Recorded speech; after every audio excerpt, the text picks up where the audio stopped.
Hi viewers, welcome to my channel. இன்றைக்கி திங்கட்கிழமை அமாவாசை, ரொம்ப விசேஷமான நாள். அது மட்டும் இல்லாமல் பரணி நட்சத்திரம் வந்திருக்கு, கிருத்திகை நட்சத்திரமும் இருக்கிறதுனால ரொம்ப விசேஷமான நாளாக இன்றைக்கி இருக்குது. ஸோ எப்போவுமே ஆஸ் யூஷுவல் டெய்லி பூஜை பண்ணுற மாதிரியும் இன்றைக்கி காலையில் எழுந்திரிச்சி குளித்து முடித்து வந்து நான் லிங்கம் வச்சுருக்கேன். அப்புறம் பார்வதியும் லிங்கமும் இருக்காங்க. குட்டி முருகர், அப்புறம் பெரிய முருகர். எல்லாருக்கும் டெய்லி நான் அபிஷேகம் பண்ணுறது தான். இன்றைக்கி அபிஷேகம் பண்ணுறதை வீடியோ எடுத்துருக்கு போட்டிருக்கேன். ஃபஸ்ட்டு வந்து பாலில் அபிஷேகம் பண்ணியாச்சு.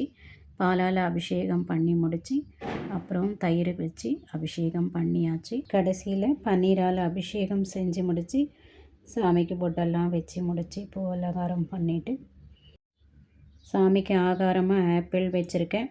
அதுக்கப்புறம் இன்றைக்கி அமாவாசைன்றதுனால என்னோடய பேரண்ட்ஸுக்கும் அவங்களுக்கும் பொட்டெல்லாம் வச்சு விளக்கு வச்சு கொய்யாப்பழமும் ஆப்பிள் ஆகாரமாக வச்சுருக்கேன். அதுக்கப்புறம் தான் சமைச்சி சாமி கும்பிடணும். முருகர், சிவலிங்கம் இவங்களெல்லாம் ஹால்லே வச்சுருக்கேன். ஆனால் இதுதான் மெயின் பூஜை ரூமு. 2 பாத்திரம் வச்சுருக்கேன். கீழே இருக்கிற பாத்திரம் வந்து ஒரு 8 கிலோவுக்கு பண்ணலாம். மேலே இருக்கிற பாத்திரம் 4 கிலோ வரலும் நம்ம சமைக்கலாம். இன்றைக்கி எனக்கு உதவியாக இருக்க போகிற பொண்ணு வந்து ஐஷா. இவள் வந்து ஒரு ஆஃப்ரிக்கன் கேர்ளு. இவள் தான் வந்து எல்லாத்தையும் எடுத்துகிட்டு வந்து செட் பண்ணுறா. கேஸு, சிலிண்டர் இது எல்லாமே ஹாலில் எடுத்துகிட்டு வந்து செட் பண்ணி பாத்திரம் கழுவி கொடுத்துட்டா.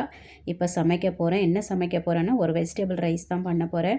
ஒவ்வொரு அமாவாசைக்கும் என்னால் என்ன முடியுதோ வெஜிடபிள் ரைஸு இல்லைனா வந்து மீல் மேக்கரு, அப்படியே என்னால் சமைக்கவே முடியல அப்படின்னா ஒன்லி கிரேவி மட்டும் வச்சுருவேன். கிரேவி வச்சுட்டு சப்பாத்தி, பரோட்டா எதனா வாங்கி கொடுத்துருவேன்.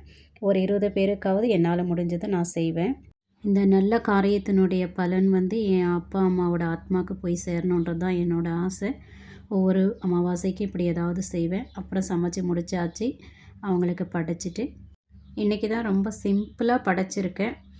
ஏன்னா வடை, பாயாசம், 2-3 பொரியல் வைப்பேன். இன்றைக்கி நான் பண்ணலை. ஏன்னா அமாவாசையும் திங்கக்கிழமையும் சேர்ந்து வந்ததுனால எனக்கு மற்றவங்களுக்கு கொடுக்க முடியாது அப்படின்றதுனால நான் கொஞ்சம் சீக்கிரமாக செய்யணுன்றதுக்காக கொஞ்சம் சிம்பிளாக செஞ்சிட்டேன்.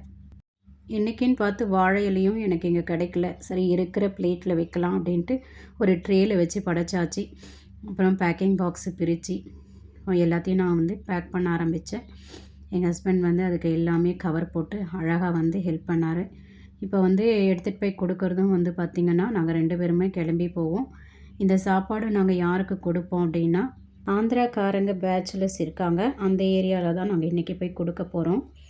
எல்லாருக்குமே எல்லா விதமான சாப்பாடு கொடுக்க முடியாது. இப்போ பார்த்திங்கன்னா அந்த குக்கரில் வந்து தனியாக ஒரு 4 பேருக்கு செஞ்சுருப்பேன். அது என்னென்னா என்னோடய ஆஃபீஸில் வேலை செய்கிற பொண்ணுங்க. அவங்க வந்து ஆஃப்ரிக்காக்காரங்க, உகாண்டா நாட்டை சேர்ந்தவங்க. அவங்க வந்து கொஞ்சம் கூட ஸ்பைசி சாப்பிட மாட்டாங்க. இந்த சாதம் பார்த்திங்கன்னா வெறும் தக்காளி, வெங்காயம், மஞ்சத்தூள் போட்டிருப்பேன். வேறு எதுவுமே அதில் போட்டிருக்க மாட்டேன். அது மட்டும் செஞ்சு அவங்க 4 பேருக்கு நான் கொடுத்துருக்கேன். இன்றைக்கி நாள் ரொம்ப நிறைவாக போச்சு. ரொம்ப சந்தோஷமாகவும் இருந்தது. சாப்பாடு வந்து டேஸ்ட்டு ரொம்ப அருமையாக வந்திருந்தது. எல்லாருக்கும் கொடுக்கும்போது அதை ஃபோட்டோ எடுத்து நெக்ஸ்ட் வீடியோவில் அப்லோடு பண்ணுறேன்.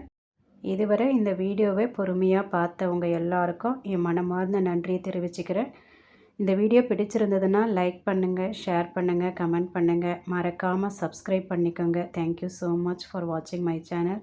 எல்லாம் வல்ல இறைவனுக்கும் இந்த சேனலை சமர்ப்பிக்கிறேன். சமர்ப்பணம்.